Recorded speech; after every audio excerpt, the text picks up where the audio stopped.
بسم الله الرحمن الرحيم الحمد لله وكفى والصلاة والسلام على الحبيب المصطفى صلى الله عليه وعلى آله وسلم تسليما كثيرا صلي وسلم على محمد إن الله وملائكته يصلون على النبي يا أيها الذين آمنوا صلوا عليه وسلموا تسليما رب اشرح لي صدري ويسر لي أمري واحلل عقدة من لساني يفقه قولي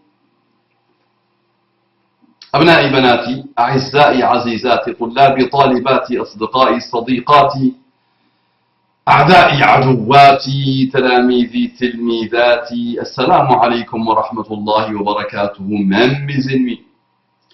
Je leur adresse le salam, que la paix d'Allah subhanahu wa ta'ala, sa miséricorde et ses bénédictions soient sur vous, mes frères et sœurs, amis et ennemis musulmans partout dans le monde. Bonjour, bonsoir, bon appétit. Bonne évolution, bon retour à l'islam, bon retour à la fitra, bon retour à la condition primaire de pureté, bonne évolution, bonne remise en cause, bon cheminement, bon voyage vers la guidée de l'islam et ses délices, mes frères et sœurs non musulmans, partout dans le monde. J'ai beaucoup d'affection humaine et citoyenne pour vous, et je demande à Allah subhanahu wa ta'ala de vous guider. Sans transition directement dans le sujet, mon frère Paul le chrétien, que Dieu le bénisse, que Dieu le guide et que Dieu l'aide à déguster, à goûter la religion du grand frère de Jésus, le grand frère de Isa, Yeshua, qui s'appelle Muhammad sallallahu alayhi wa sallam. Donc il est d'abord monothéiste, Paul, il croit en l'existence d'Allah, il croit en l'existence des prophètes, il leur accorde l'importance qu'ils ont. Peut-être il adore encore, il vénère encore Jésus qui est un homme. Il faut qu'il remette ça en cause, qu'il considère Jésus comme un grand prophète de l'islam et de l'humanité, et qui se dise sincèrement dans son cœur, qui croit sincèrement dans son cœur. Donc il faut un peu de volonté, il faut un peu de volonté, Inch'Allah, que Muhammad sallallahu alayhi wa sallam est un prophète d'Allah subhanahu wa ta'ala, au même titre que Jésus, au même titre que Moussa, au même titre que Yaqub, Jacob, au même titre que Yusuf, Joseph, et que Muhammad sallallahu alayhi wa sallam est le dernier des prophètes. Et que son message à lui est un message universel qui n'a pas été envoyé à un endroit, à un pays, à une race. C'est un message universel et l'évolution, alhamdulillah, dans le monde le montre et le démontre. D'accord, Paul? Donc Paul échange avec moi, c'est lui, mashallah, qui a été la cause de mon retour cybernétique après quelques semaines d'absence. Et c'est grâce à lui, qu'Allah le bénisse, que j'ai fait les fameux rappels sur la Palestine. Je vous invite vivement à les regarder, pas pour le plaisir de les regarder, surtout à vous réformer. Les nouveaux que j'ai faits sur la Palestine et les anciens, qui datent d'il y a quelques années, je vous invite à regarder le rappel, pas pour le plaisir de dire que c'est ci, que c'est ça. Non, pour que tu te réformes. D'accord? Qu'Allah te bénisse. Mon frère Paul, donc, il m'a répondu, suite au message, au rappel que j'ai fait suite à sa demande. Donc il m'a dit, bonjour cher Abu Umama. Très gentil de ta part. Bonjour cher Paul. Je te remercie pour la rapidité de ta réponse, alors que j'imagine que tu dois être occupé par le Ramadan, qui semble être un mois sacré pour vous. Non, ce n'est pas, il semble être, c'est un mois sacré pour nous, et il sera un mois sacré pour toi. D'accord, Paul? Il est un mois sacré pour nous, les musulmans, et il sera un mois sacré pour toi. Il sera aussi un mois sacré par beaucoup de ton entourage, et par beaucoup de gens, des millions de gens de ton pays. N'est-ce pas, Paul? Très bien. Et si Jésus était là, il aurait considéré ce mois comme son mois sacré. Il n'aurait pas pu faire autre chose que de dire « je jeûne ce mois sacré ». D'accord? Et s'il descend à la fin des temps, il le fera. D'accord? À ce propos, moi et mes proches, regardons un peu les médias totalement subjectifs de chez BFM TV ou TF1, et nous nous sommes demandé ce qui se passe en Irak, et tout particulièrement sur le mouvement qui s'est autoproclamé califat. khalifa. Snowden a donné des informations sur l'homme qui s'est dit khalifa, calife, Abu Bakr al-Baghdadi, si je me trompe, entre parenthèses. Il semble être un agent du Mossad. Je ne te cache pas qu'avec ce qu'on a lu concernant les massacres de chrétiens irakiens par cette mouvance, et qu'en plus que ces 10 musulmans djihadistes ne lèvent pas le petit doigt pour les Palestiniens, j'ai de quoi accréditer l'information de Snowden. Et puis cela rejoint un certain plan de recomposition du Moyen-Orient évoqué dans la sphère militaire américaine et mis à nu par Pierre Hillard, H-I-2-L-A-R-D, voir ce lien. Puisque tu es musulman, arabophone, et que forcément tu en sais plus sur ce sujet, pourrais-tu éclairer ma lanterne là-dessus? Je t'en remercie par avance. Bon Ramadan à toi, à ta famille et à tes étudiants. Paul. Bientôt tu seras un de mes étudiants, Inch'Allah, Paul. Bientôt. D'accord? Qu'Allah te bénisse, Paul. Et qu'Allah te guide. Donc on relie le message. À ce propos, moi et mes proches, regardons un peu les médias totalement subjectifs de chez BFM, TV ou TF1. Non, je confirme, la totalité des médias dans le monde aujourd'hui, même les médias arabes, sont dirigés par des forces extraordinairement puissantes. Et pour que tu puisses avoir une info, je te conseille d'observer un peu ce que les médias différents disent. Et on a la possibilité de savoir ça. Donc tu peux trouver des bribes d'informations. D'accord? Tu peux faire ta synthèse, mais il faut toujours lire. Lire. Et se poser la question suivante. À qui profite le crime? Tu la connais. À qui profite le crime? Elle est parfaite, elle répond à toute la problématique. À qui profite le crime? Qui tire bénéfice d'une action ou d'une réaction? D'accord? Qui tire les ficelles d'ailleurs? Donc, très bien. Et nous nous sommes demandé ce qui se passe en Irak. Ah, je dois te dire ce qui se passe en Irak. Il y a quelques années, si tu as moins de 25 ans, tu n'étais pas encore né, un pays qui s'appelle l'Irak, une des plus anciennes civilisations, ou la plus ancienne civilisation de l'humanité, était dirigée par un homme qui s'appelle Saddam Hussein. Il faut qu'on fasse l'histoire, Paul, d'accord? Donc je m'arrête à ta phrase sur l'Irak. Qu'est-ce qui se passe dans l'Irak? Donc, tu ne peux pas le comprendre maintenant, tu dois le comprendre. Donc, ce Irak, déjà tout au long de son histoire, depuis l'avènement de l'islam, a toujours été une terre d'instabilité, de zigzag, de problèmes, de dérives, de manipulation, de combats, de façades, d'instabilisation totale. Cette terre-là a toujours été une terre instable. Depuis l'avènement de l'islam. Moi, je parle depuis l'avènement de l'islam qui doit normalement calmer et apaiser les endroits. L'un des endroits les plus instables, même après l'arrivée de l'islam, a été l'Irak. D'accord? On pourra faire l'histoire de l'Irak si tu veux, en profondeur. Je peux te consacrer 15 vidéos sur l'Irak si tu veux, Inch'Allah. Sur la khilafa islamiyya, sur l'histoire musulmane, et sur les successions. Si ça t'intéresse, Paul, je pourrais te le faire, Inch'Allah. Il faut accélérer pour arriver à Saddam Hussein. Avant Saddam, l'Irak était très sanguinaire, très sanguinaire. Il y avait beaucoup de façades. Saddam y est arrivé. Plus sanguinaire que lui, tu meurs. Il a décapité ceux qui méritaient pour lui d'être décapités. Il a stabilisé le pays. C'est un pays vraiment, attention, de combat, de sang, de malheur, depuis 1400 ans. D'accord, depuis très longtemps. Il a été apaisé de temps à autre avec des hommes forts. Donc il a été apaisé de temps à autre tout au long de son histoire par des hommes puissants, forts, intransigeants, durs. Non. Parmi lesquels il y a eu le Hajjaj ibn Yusuf Thaqafi. Hajjaj ibn Yusuf Thaqafi, il a passé un peu plus d'une vingtaine d'années à l'Irak qui était instable à mort, il l'a stabilisé à mort. Il les a fait marcher sur un poil sans qu'ils tombent. Ils ont essayé de le titiller de temps en temps, et à chaque fois, il les a massacrés, stabilisés, calmés. Ils ont besoin d'un homme fort, ça s'appelle l'Irak, un pays comme la majorité écrasante des pays, mais plus l'Irak, ont toujours besoin d'un homme, fort, solide, un régime solide, fort, puissant, et malheureusement sanguinaire. Dur aussi, dur. Soit il est dur, tu te calmes et tu ne fais rien, et il est dur, tu ne te calmes pas, il va te décapiter. Ça a toujours été comme ça. Après Hajjaj ibn Yusuf Thaqafi, à la mort de Hajjaj ibn Yusuf Thaqafi, il y a eu encore des instabilités, tout ça. Donc ils ont fatigué Ali ibn Abi Talib, Abu al-Hajjaj, ils ont fatigué Ali ibn Abi Talib, ils ont fini par le tuer.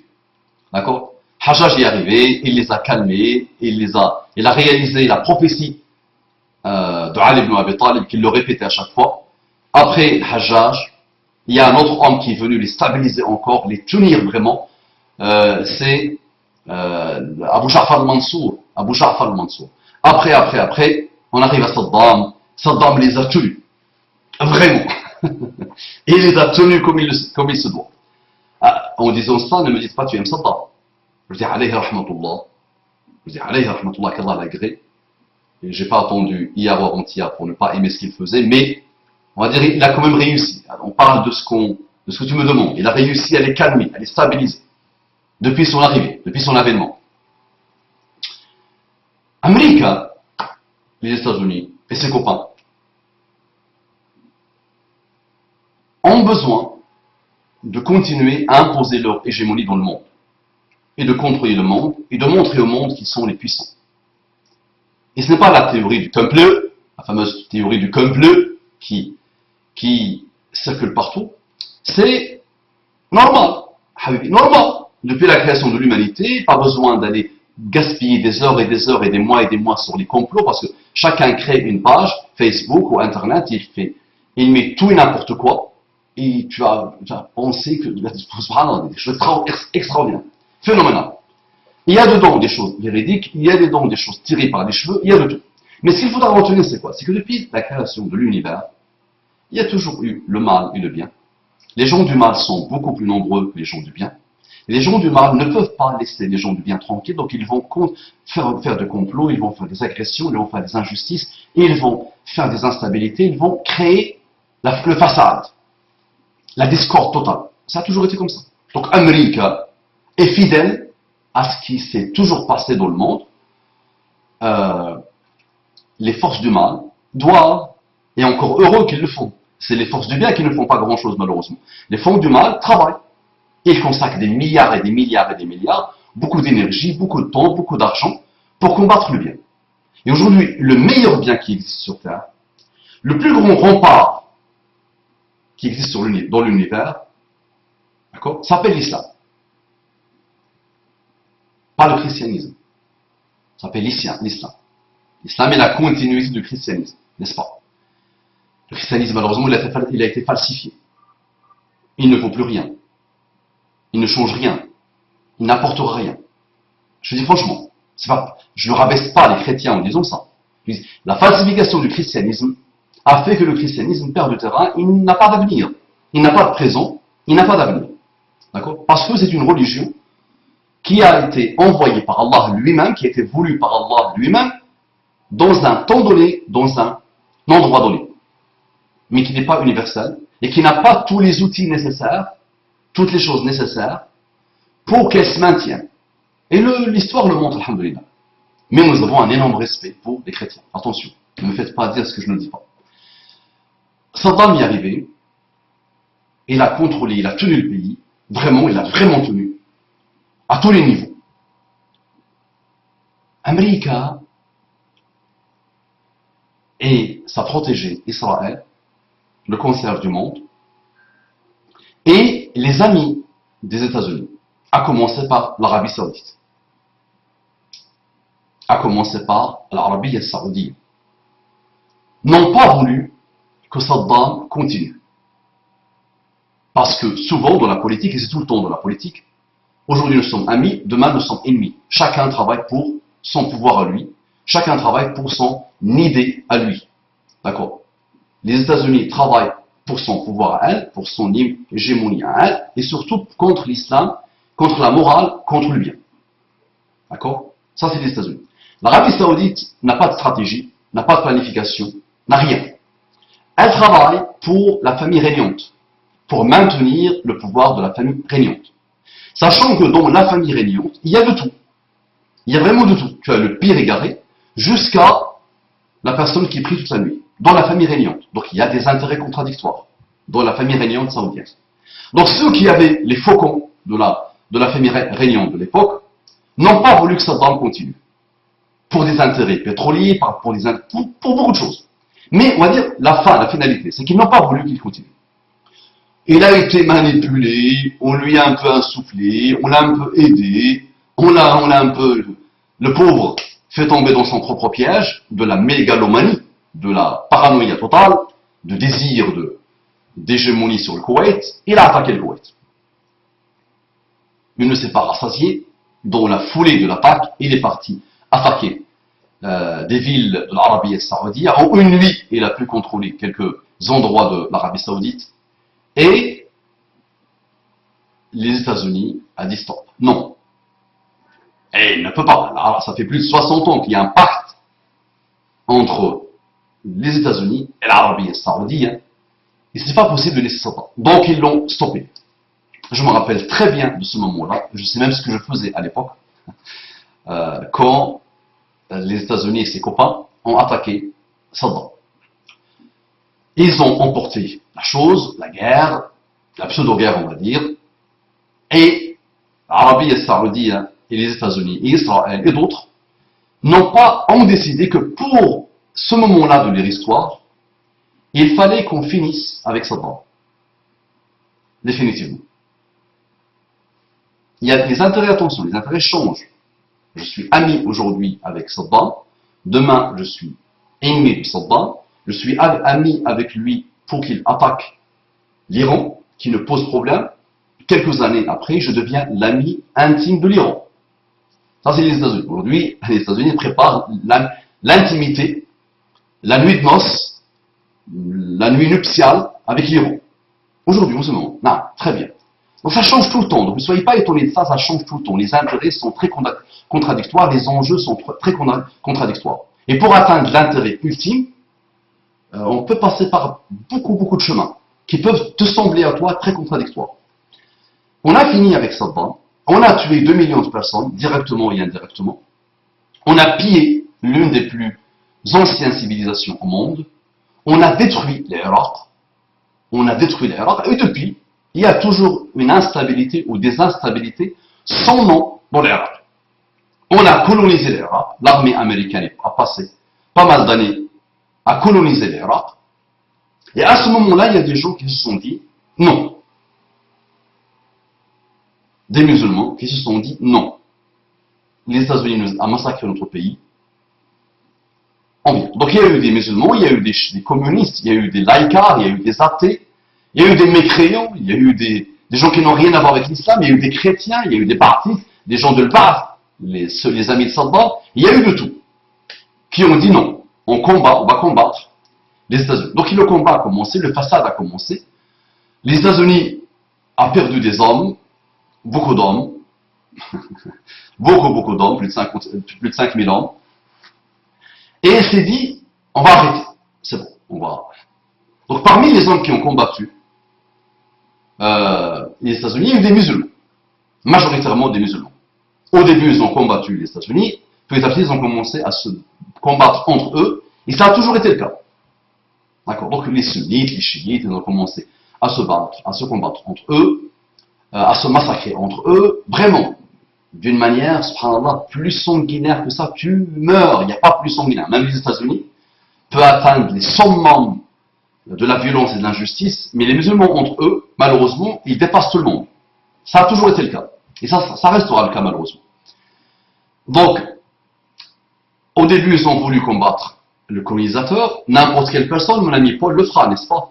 Un chrétien qui voit son pays colonisé, il va combattre le colonisateur. Un bouddhiste va le faire, un juif va le faire, un musulman va le faire. Le musulman, quand il le fait pas pour la terre elle-même. Non, mais indirectement, il le fait pour son amour de la terre. C'est légitime, c'est normal. Mais il le fait pour Allah directement. Sa niya est claire, nette et précise. Il le fait pour Allah. D'accord? Vraiment, il donne sa vie pour Allah, subhanahu wa ta'ala. Il se sacrifie pour Allah, subhanahu wa ta'ala. D'accord? On a colonisé son pays, il le fait pour Allah subhanahu wa ta'ala. D'accord? Et il y avait d'autres qui ont combattu en Irak, même des chrétiens, tout le monde a combattu. Pas tout le monde, mais une partie de ceux qui ont combattu étaient constitués de différentes. Voilà. Mais majoritairement, il y avait les musulmans. À un moment donné, les forces, attention, rappelle-toi, pas les complus, des forces qui ont intérêt que des guerres entre musulmans se lancent, ont commencé à manipuler les musulmans qui n'ont pas besoin de beaucoup de manipulation en plus. Les musulmans n'ont pas beaucoup de manipulation. Ils sont tellement orgueilleux, tellement ignorants, tellement loin de leur religion, tellement adorateurs d'eux-mêmes. Au début, leur niya, parfois, ils bonne. Mais petit à petit, les pauvres s'adorent. D'accord? S'adorent. Ils se durcissent, malheureusement. Ils deviennent des gens féroces, subhanallah, qui n'ont ni loi, ni cœur, ni plus rien. Pas majoritairement, mais des gens. Et souvent des leaders qui se manifestent. Donc, il y a eu un qui s'est manifesté à ce moment-là, qui s'appelle Abu Mus'ab al-Zarqawi, alayhi rahmatullah, qu'Allah la garde. Au lieu de se consacrer à sa bay'a qu'il a fait à Ben Laden, alayhi rahmatullah, il a commencé à massacrer des chiites, à ravager des chiites, à combattre les chiites. Et vraiment, il avait atteint un niveau très élevé dans sa guerre contre les chiites. Et c'était une guerre fratricide entre les musulmans. Oui, mais Mustafa te dit que les chiites sont musulmans. Non. On ne peut pas dire que tous les chiites sont kuffars. On peut dire des chiites extrémistes sont kuffars. Non. Mais pas tous. D'accord? Et la guerre entre les chiites et les sunnites n'intéresse qu'une seule entité. Les sunnistes, l'État sunniste. Ne fait plaisir qu'à une seule entité. Et elle peut embraser le monde, elle l'embrasse déjà en Syrie et en Irak. Donc, Abu Mus'ab al-Zarqawi se manifeste, il avait fait une bay'a à Ben Laden. À un moment donné, Ben Laden commence à lui dire stop, oriente ta guerre contre nos ennemis, l'ennemi colonisateur, l'ennemi protecteur de Israël. Et c'est vrai qu'il avait continué à perdre la tête jusqu'à sa mort. Alayhi rahmatullah, Mus'ab al-Zarqawi. Alayhi rahmatullah, qu'Allah lui pardonne. À ce moment-là, d'autres se sont manifestés. D'accord? Rappelle-toi.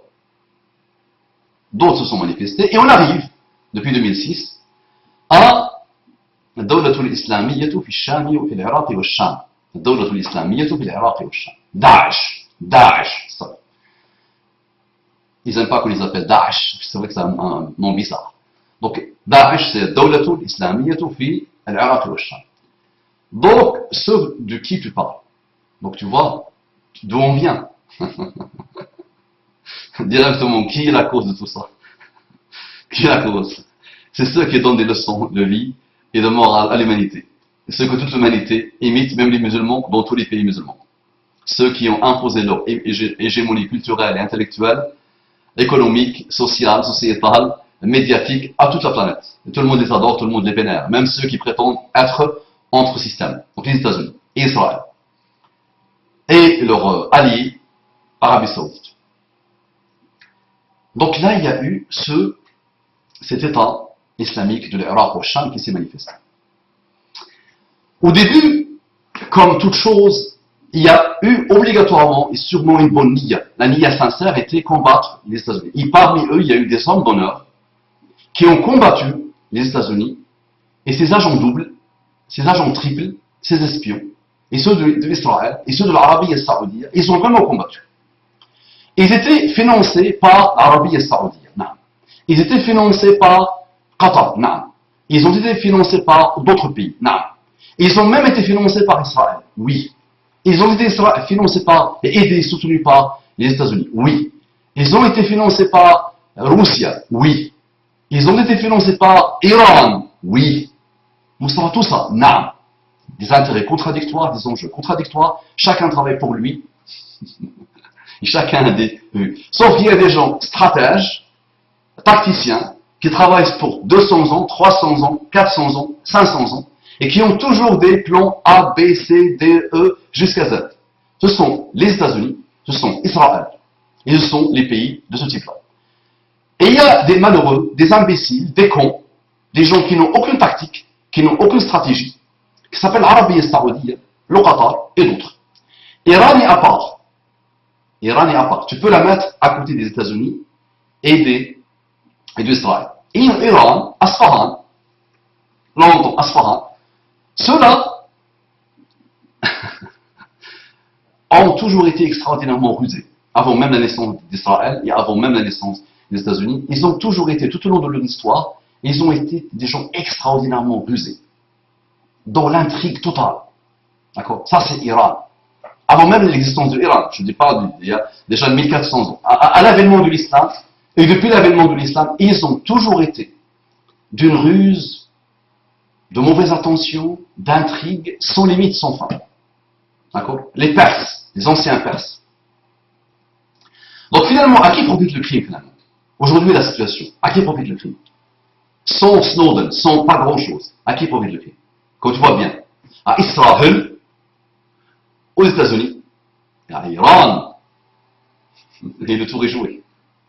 Il profite sur le très court terme à l'Arabie Saoudite, à la famille régnante, au faucon de la famille régnante de l'Arabie Saoudite. Non. À très court terme, ça profite à eux. Mais après, ça les brûle. Parce qu'aujourd'hui, c'est en train de les brûler. Pourquoi? Parce que l'État islamique, pseudo-islamique de l'Irak au Chine, aujourd'hui, il n'a plus besoin ni de l'Arabie Saoudite, ni d'Israël, ni des États-Unis, ni de personne. Aujourd'hui, ils sont autosuffisants au niveau de l'argent. Ils ont presque 1 milliard, je pense. Minimum, ils ont 1 milliard. Ils ont pillé la grosse banque, la banque centrale de Mossad, et toutes les banques de Mossad. À chaque fois qu'ils pillent une ville, donc ils pillent les banques. Et apparemment, ils ont pillé 500 millions de dollars dans la banque de Mossad. Donc ils sont autosuffisants au niveau de l'argent, autosuffisants au niveau des armes, autosuffisants au niveau des hommes. Et c'est vrai qu'ils commencent à être une menace très très très sérieuse pour beaucoup de monde. Pour beaucoup de monde.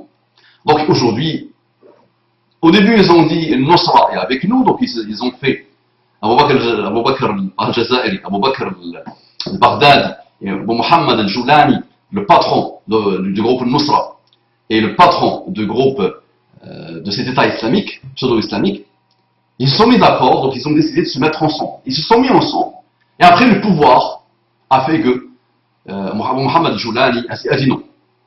Donc Abu Mohammed Joulani a préféré continuer à faire sa bay'a avec Zawahiri, le patron actuel de Al-Qaïda, et il écoute ce que, de temps en temps, il écoute quand il le veut, ce que Zawahiri lui demande, et Abu Bakr al-Baghdadi, le patron, notre khalifa bien aimé, a décidé, lui,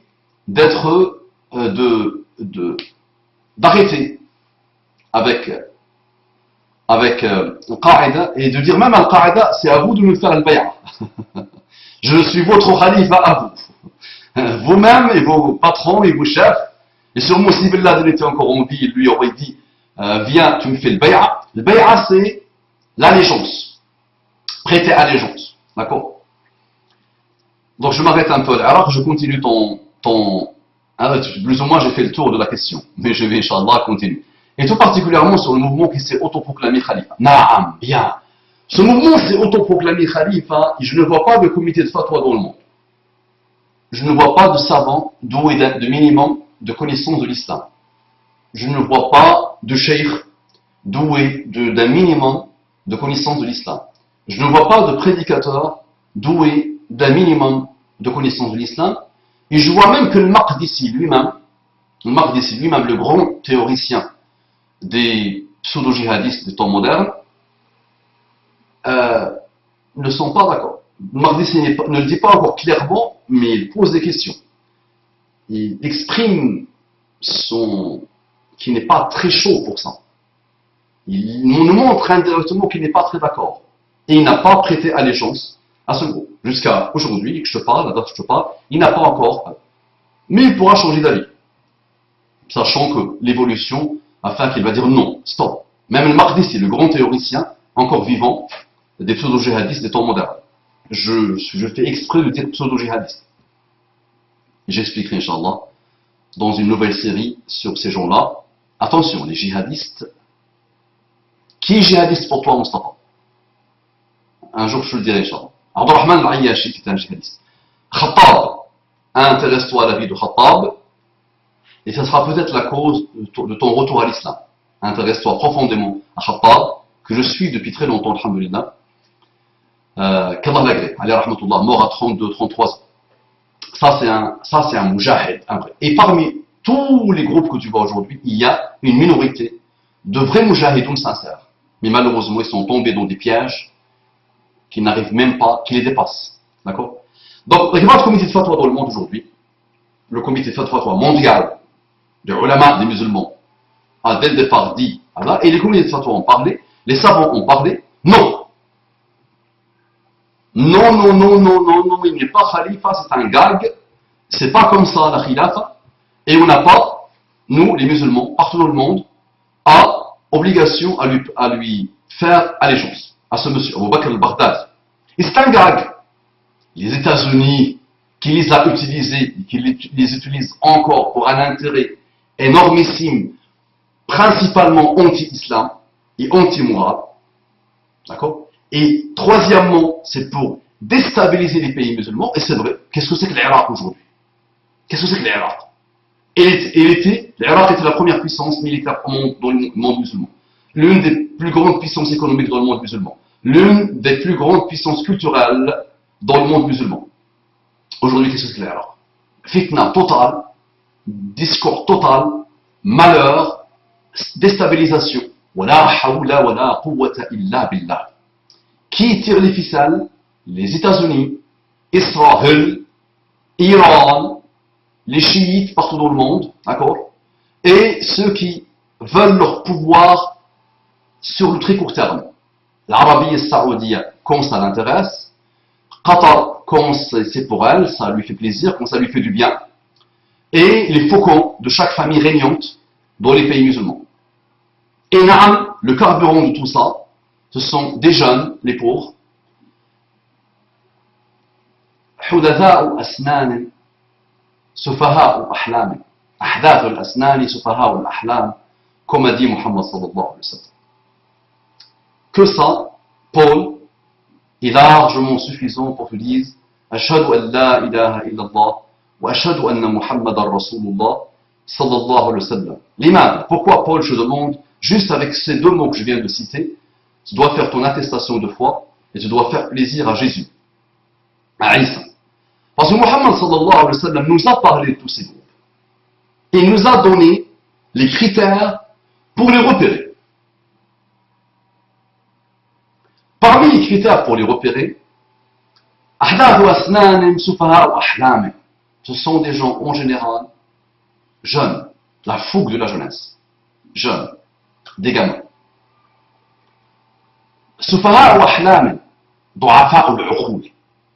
Des gens qui n'ont pas de cerveau, qui ne réfléchissent pas, qui sont manipulés, qui ne comprennent rien à rien, qui ne connaissent rien à rien, qui jusqu'à avant-hier ils se droguaient, qui étaient instables totalement, qui n'ont pas réussi rien dans leur vie, qui ne savent pas ce que c'est que Ashhadu an la ilaha illallah wa ashhadu anna Muhammadan Rasulullah, qui n'ont jamais lu le Coran, qui ne connaissent rien à rien de ce qui se passe dans le monde, qui ne connaissent rien à rien de l'histoire musulmane, qui n'ont aucune sagesse, majoritairement parlant, ce sont ceux-là qui ont toujours constitué ces groupes depuis la mort de Muhammad sallallahu alayhi wa sallam.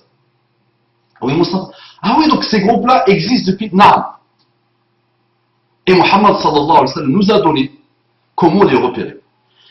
Et Muhammad sallallahu alayhi wa sallam, dans ce qu'il dit, Yaqtulun al-mu'min, il tue les musulmans. Ils sont une guerre contre les musulmans. Et ils laissent les adorateurs des awthan, les polythéistes. Tu vois un peu le malheur? Et c'est ça. Et tu vas dire, mais tu m'as dit au début qu'ils ont combattu les adorateurs de kofr, de la mécréance. Oui. Et malheureusement, je dis, les nias changent à un moment donné, les enjeux changent, d'autres reprennent le pouvoir derrière, et là, ils réalisent pile poil, malheureusement, et tout au long de l'histoire. Même l'histoire contemporaine, il n'y a eu que ça, jusqu'à aujourd'hui. La nia change, d'autres prennent le pouvoir, d'autres qui ont moins de niya, des agents doubles, des agents triples, des agents quadruples, qui peuvent travailler pour Israël à la fois, qui peuvent travailler pour Qatar, qui peuvent travailler pour l'Arabie Saoudite, qui peuvent travailler pour les États-Unis, qui peuvent travailler pour Iran, en même temps. Prennent le pouvoir derrière. Et les jeunes deviennent le carburant de ces armées de destruction massive et surtout de déstabilisation des pays musulmans. L'Irak aujourd'hui, tu vois ce que c'est. La Syrie aujourd'hui, tu vois ce que c'est. La Libye aujourd'hui, tu vois ce que c'est. D'accord? Donc, comme bleu, les forces du mal doivent travailler pour continuer à, première chose, combattre l'islam et la morale dans le monde. Parce qu'ils savent qu'il finira par régner. Ils savent qu'il est la plus grande menace pour eux. Non. À moyen terme, à court terme, à long terme, l'islam est la plus grande menace. Pas parce que l'islam aime avoir une hégémonie et un contrôle et un pouvoir sur le monde. Non. Parce que l'islam fait élever le bien dans le monde et réduit le mal dans le monde. Et eux, ils sont le mal absolu dans tout ce qu'ils font. Dans toute leur économie, dans toute leur culture, dans tout ce qu'ils sont, malheureusement, ils sont le mal absolu, même s'ils donnent l'impression qu'ils ont les droits de l'homme, qu'ils ont la démocratie, la pseudo-démocratie, qu'ils ont ci, qu'ils ont ça. D'accord? Combattre l'islam, première chose, déstabiliser les pays musulmans. Et à chaque fois, quand tu vois bien, tu dis, subhanallah, ben, ils ont tiré un coup, c'est pas deux, ils ont fait tomber 2 oiseaux. Non, non, non, ils ont fait tomber 1 milliard d'oiseaux, subhanallah. 1 milliard d'ânes. Ils ont fait tomber 1 milliard d'ânes. Parce que finalement, quand tu vois bien, le monde, qu'est-ce qu'il dit aujourd'hui? Des musulmans, en plus sunnites, en Irak, décapitent, tuent, montent sur Internet des têtes comme des trophées, prennent des prisonniers de guerre, Paul. Prisonniers de guerre. Ils ont combattu contre le Nusra, ils ont combattu contre un groupe musulman, et ils ont pu avoir des prisonniers de guerre. Mais quand tu vois comment ils les traitent, quand tu vois comment ils les frappent, quand tu vois comment ils les décapitent, quand tu vois comment ils leur tirent dessus, subhanallah, wallahi, depuis hier, je m'étais en garde depuis très longtemps contre ça, subhanallah. Mais je n'avais pas pu imaginer qu'on arrive à ça. J'avais pas pu. On peut imaginer tout ce qu'on veut. J'imagine vraiment le mal absolu, subhanallah, quand les musulmans n'écoutent pas Allah, son prophète, sa religion et le Coran. Je sais ce qu'ils font. Mais je n'avais pas imaginé qu'on avait atteint ça. Subhanallah. Donc un prisonnier de guerre, alors que Muhammad sallallahu alayhi wa sallam, quand il y avait des prisonniers de guerre, ces prisonniers de guerre, subhanallah, non musulmans, deviennent musulmans. Suhayl ibn Amr, qui avait combattu Muhammad sallallahu alayhi wa sallam toute sa vie, quand il était prisonnier de guerre, et d'autres comme lui, et le grand-père de Shafi'i aussi, quand ils étaient prisonniers de guerre, ils voyaient des comportements, subhanallah, mais d'une excellence, mais d'une bonté, mais d'une douceur, mais d'une gentillesse inégalée qui ne peut pas appartenir au commun des humains, qui ne peut pas appartenir au commun des mortels. Il n'y a que quelque chose de divin qui fait ça. Et là, nos amis, là, tu les vois, ils les frappent, ils les décapitent, ils leur tirent dessus, ils les brûlent. La hawla wa la quwwata illa billah. La hawla wa la quwwata illa billah. Donc ils sont la personnification parfaite, ces gens-là. Pas tous, attention, parce qu'il y a parmi eux des mujahideen. Il y a parmi eux des gens qui ont quitté leur femme, leur pays, leur stabilité, leur bonheur, tout ça, et qui sont menacés de prison, même s'ils retournent de leur... Donc, même s'ils ne meurent pas, et leur vie est finie. Même s'ils ne meurent pas, même si la guerre s'arrête, même si on les dégage de l'Irak, de Cham, de la Libye, ils vont venir de leur pays, européens ou autres, et ils vont subir toute leur vie.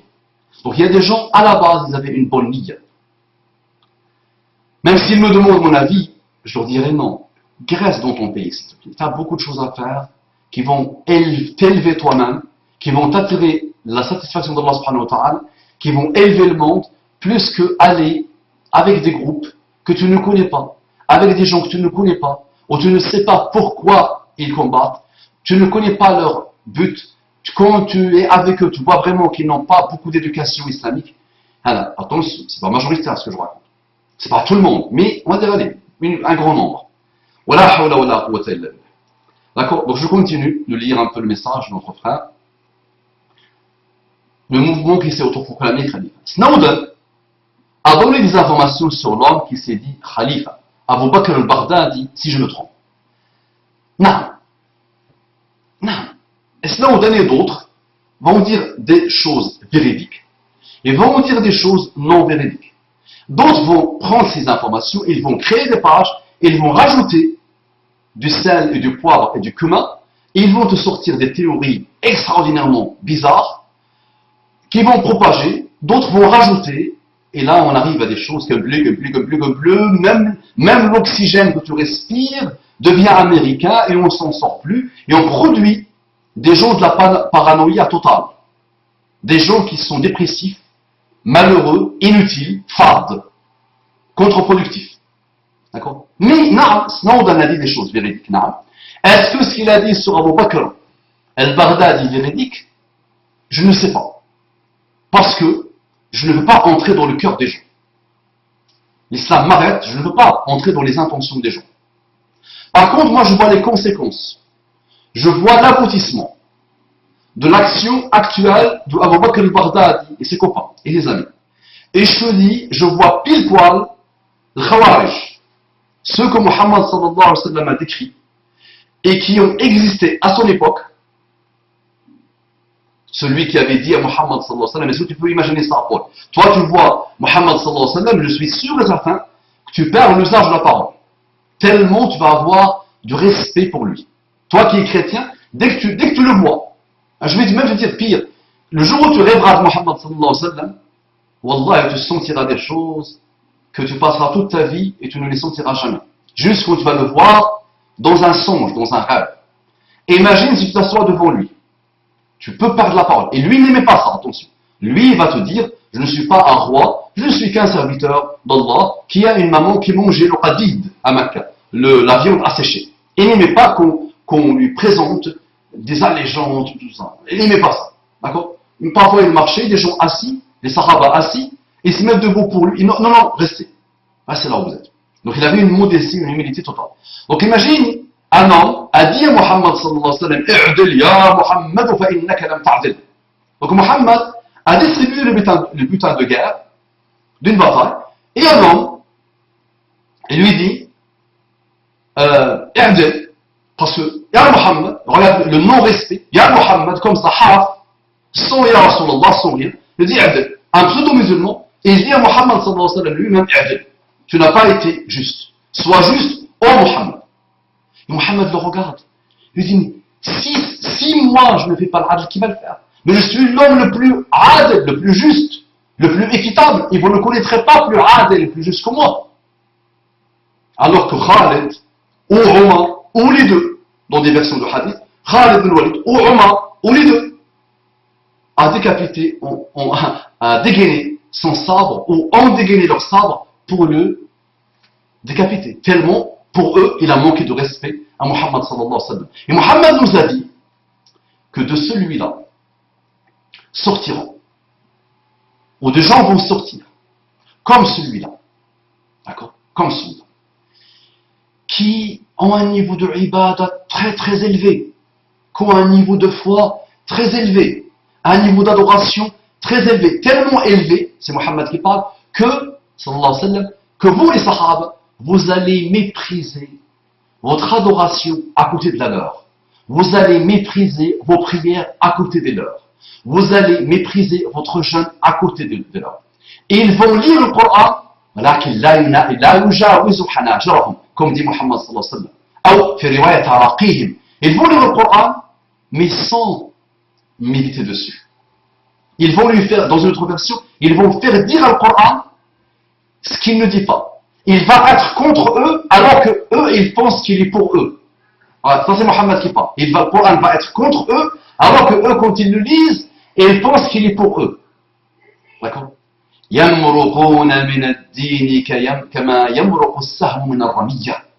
sortent de la religion d'Allah comme sort une flèche que tu tires sur un gibier, qui traverse le corps d'un gibier. D'accord? Dit Muhammad sallallahu alayhi wa sallam dans une autre version, le hadith. Ils ne reviennent pas à la religion une fois qu'ils la quittent. Et il dit, combattez-les. Wallah, et si je les rencontre, je les combattrai, je les tuerai. Dans un hadith autre, il dit quelque chose de phénoménal. Et il dit qu'il n'y a pas pire qu'eux. La fil khalqi wa la fil khaliqa.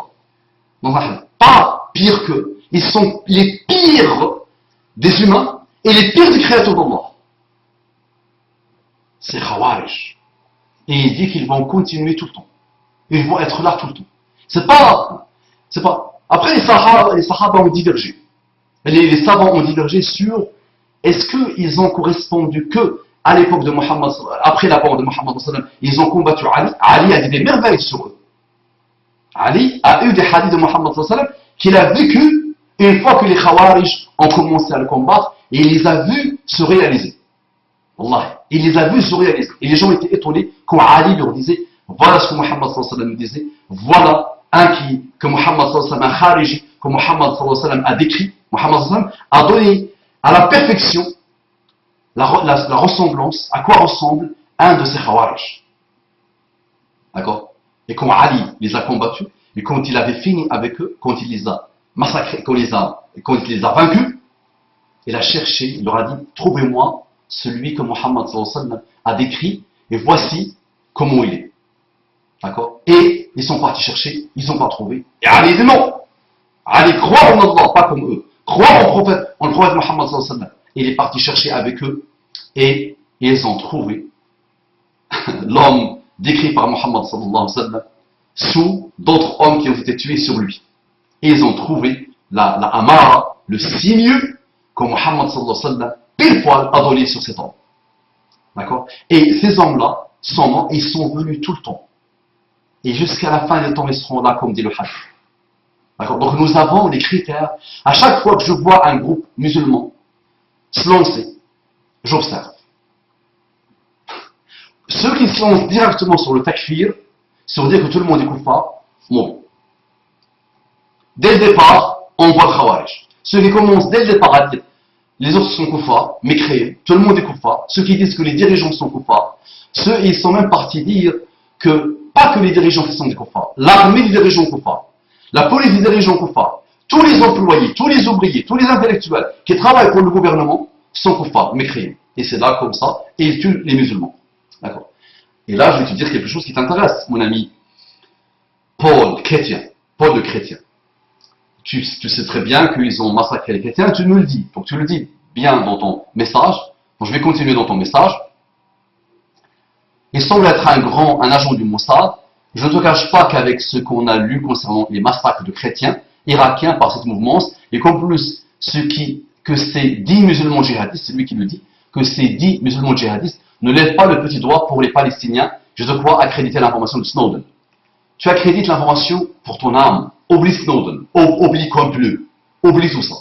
Ton âme a besoin de l'islam, ton âme a besoin de retourner vers l'islam, ton âme à toi a besoin de réforme. Réforme-toi s'il te plaît, qu'Allah me réforme moi, qu'Allah te réforme, et qu'Allah réforme les hommes d'honneur, les musulmans, les chrétiens, les juifs, partout dans le monde, et les bouddhistes, c'est tout le monde. Qu'Allah les réforme. Ce qui est intéressant, donc les chrétiens, ils ont massacré les chrétiens. Je t'annonce la bonne nouvelle. Ce massacre qu'ils ont fait aux chrétiens, tu le sais bien, pas besoin, je l'avais déjà dit, il est strictement haram. Ils rencontreront ces chrétiens qu'ils ont tués le jour du jugement dernier. Et l'avocat de ces chrétiens s'appelle Jésus? Non. S'appelle Joseph? Non. S'appelle Moïse? Non. S'appelle Noé? Non. S'appelle Jacob? Non. S'appelle Israël? Non. S'appelle qui? S'appelle Mohammed sallallahu alayhi wa sallam lui-même qui va être l'avocat de ces chrétiens massacrés par ce groupe. Imagine. Maintenant, l'histoire où ils leur ont dit, soit vous devenez musulmans, soit vous payez la jizya, vous connaissez la jizya, soit vous quittez. Haram, ils n'ont pas le droit de dire ça. Et les chrétiens de l'Irak n'ont pas à payer la jizya aux musulmans. Moustapha qui sera. Ah oui! Est-ce que c'est Moustapha qui l'a mot? Non. Cherche. Là, je t'invite vraiment à une recherche qui va t'intéresser, approfondie sur l'islam. Paul. Non, ils n'ont pas besoin de payer la jizya. Ceux qui ont habité depuis des siècles et des siècles avec les musulmans en Irak, non, aucun groupe ne peut se manifester pour leur dire payer la jizya ou devenir musulman ou quitter. Non. Réglé, ça marche. Donc tu vois un peu ce que j'essaie de te dire. Tout ça, c'est des gags. Tout ça fait plaisir aux shayatin. Tout ça est un obstacle, entrave l'avancée de l'islam dans le monde. Tout ça installe le façade, la discorde dans le monde. Ces groupes-là ne correspondent pas du tout au strict minimum de l'islam. Sachant que dedans, attention, sachant que dedans, là, il y a des gens qui ont atteint un niveau très élevé, mais qui ont été manipulés à cause de leur jeune âge. C'est ce que Muhammad sallallahu alayhi wa sallam dit. Des gamins, des jeunes. Majoritairement, ce sont des jeunes. Le gamin, il a 20 ans. Le gamin, il a 18 ans. Le gamin, il a 25 ans. Tu vas me dire, mais Mustafa Khattab, tu m'as parlé de Khattab, il est mort à 32 ans. Il est parti faire le djihad à 17 ans, 18 ans, 19 ans. Et il était lui aussi. Là, c'est pas de celui-là que Muhammad sallallahu alayhi wa sallam parle. Non. Il a défini pas de raison, pas de tête. Khattab a toujours été constitué normalement. Il a toujours été. Abdurrahman al-Ayyashi est un homme pour qui j'ai fait du dua jusqu'à aujourd'hui, pour qui j'ai pleuré. Et j'ai même fait un rappel de lui sur ma chaîne YouTube. Moi, je n'ai pas changé de position pour la Syrie, Habibi. Je n'ai pas changé de position pour la Libye. Je n'ai pas changé de position pour l'Irak. Et je ne changerai jamais de position. Un kafir part contrôler le pays musulman, non. Les gens du pays vont se lancer. S'ils n'arrivent pas ceux de l'entourage, les pays proches. S'ils n'arrivent pas les plus proches. S'ils n'arrivent pas les plus proches jusqu'à, on arrive à la Sibérie. On attaque la France, je serai le premier à la défendre. La France elle-même. Pays non musulmans. Si on attaque, je serai le premier à la défendre. Et j'ai des choses dans la vie des Sahara qui me permettent de le faire. Et j'ai des fatwas de savants qui me permettent de le faire. Non? Je comprends pas.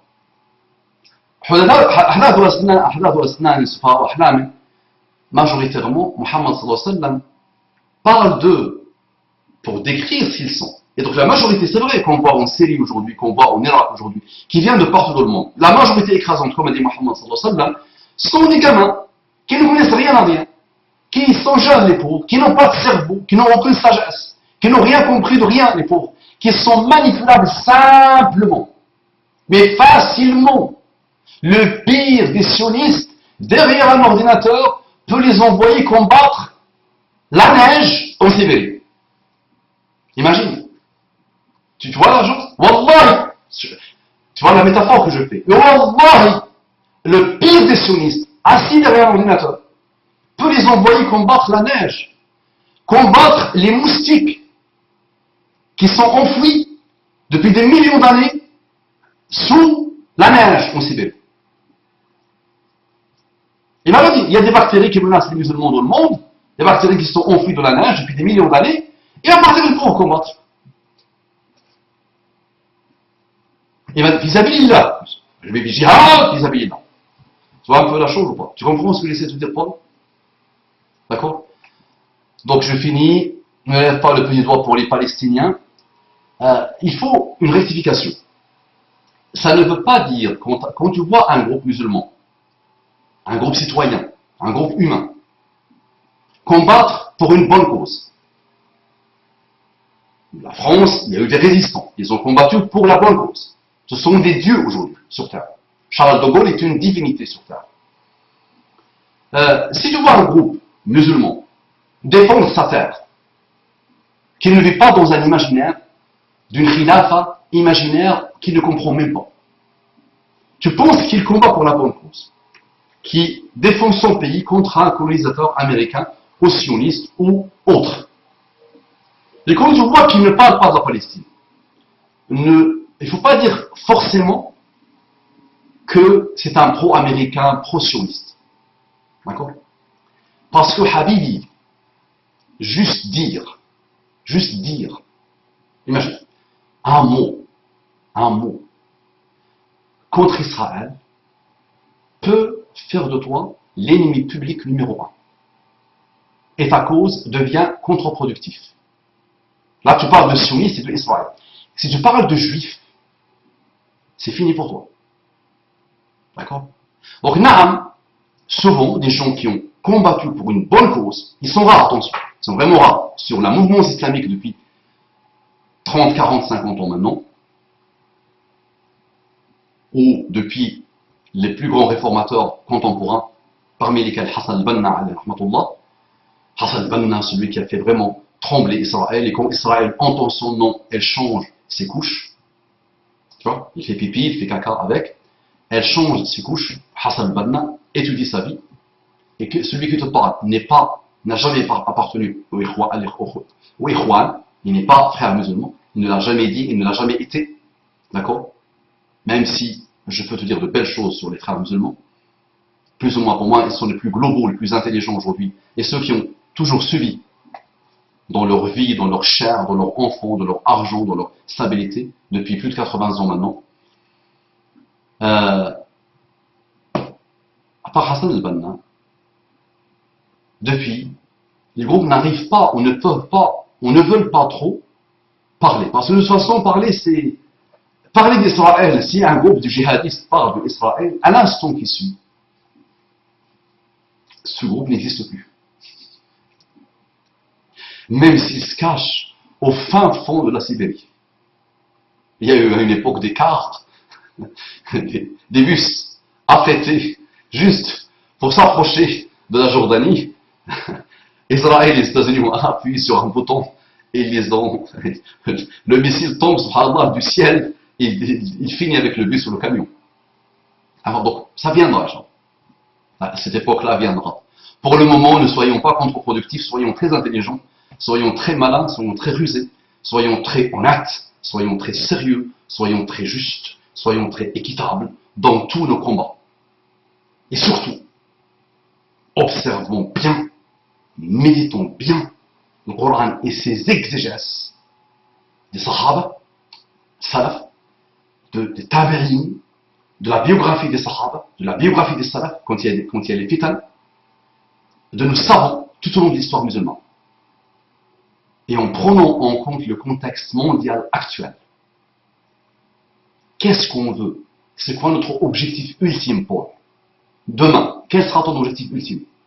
Tu sauveras ton âme, tu deviendras musulman, tu te sauveras ton âme sur terre d'abord, sous terre et le jour où tu rencontreras Allah subhanahu wa ta'ala. Et c'est quoi ton deuxième objectif après? Tu auras goûté à l'islam, tu inviteras le monde à l'islam. Tu ne vas pas vouloir tuer le monde, tu vas vouloir inviter le monde à goûter à l'islam. Il est beaucoup plus intelligent de le faire intelligemment, doucement, comme a fait Muhammad sallallahu alayhi wa sallam, que de tuer des gens, et que de combattre l'islam, et que de faire dire à l'humanité, voici les musulmans, ce sont des gens barbares, égorgeurs, tueurs, massacreurs, même quand ils pensent œuvrer pour une bonne cause. Même quand ils pensent au début œuvrer pour la défense de leur pays, subhanallah, ils évoluent rapidement, manipulés par leur shayatin, manipulés par Israël, manipulés par Israël, manipulés par les États-Unis, manipulés par les agents doubles, triples, quadruples, comme ceux qui ont tué Khattab. C'est un moujahid qui a tué Khattab. C'est un pseudo-moujahid qui a tué Khattab. C'est un pseudo-moujahid en qui Khattab a placé sa confiance. Et c'est un pseudo-moujahid qui a passé des années et des années avec le fameux cheikh Abu Abdurrahman, l'aveugle, qui on avait dit c'est lui qui avait fait exploser la première fois les tours de World Trade Center. C'est un pseudo-moujahid, ah ouais, un barbu, qui est resté avec lui des années et des années. Et c'est lui qui a été la cause pour qu'on le mette en prison pendant 260 ans. Et il est encore en prison, il a beaucoup de maladies, vraiment beaucoup de maladies. Un grand chef, vraiment un grand chef. Ah oui, un énorme chef, qui a dit non, jamais dit ça, j'ai pas voulu dire ça, j'ai pas. Alors, il m'a enregistré, mais. Non, mais il l'a enregistré. Il a fait écouter ça au service secret, et ils l'ont placé en prison. Et là, il est très malade, il a beaucoup de maladies. Vraiment, il n'y a plus rien à tirer de lui. Un vieillard. Mais les États-Unis, non, elles ne veulent rien. Elles ne veulent rien entendre. Elles veulent mettre en prison 200 ans, 260 ans. Donc méfiez-vous de cette ère de pseudo-jihad. il y a plus d'agents doubles, il y a plus d'agents triples, il y a plus d'agents espions que de vrais mujahideen. Et quand il y a des gens, il y a plus de khawarij, de vrais sanguinaires, de vrais takfiristes que de djihadistes. Assalamu alaikum wa rahmatullahi wa barakatuh. Qu'Allah te guide, Paul.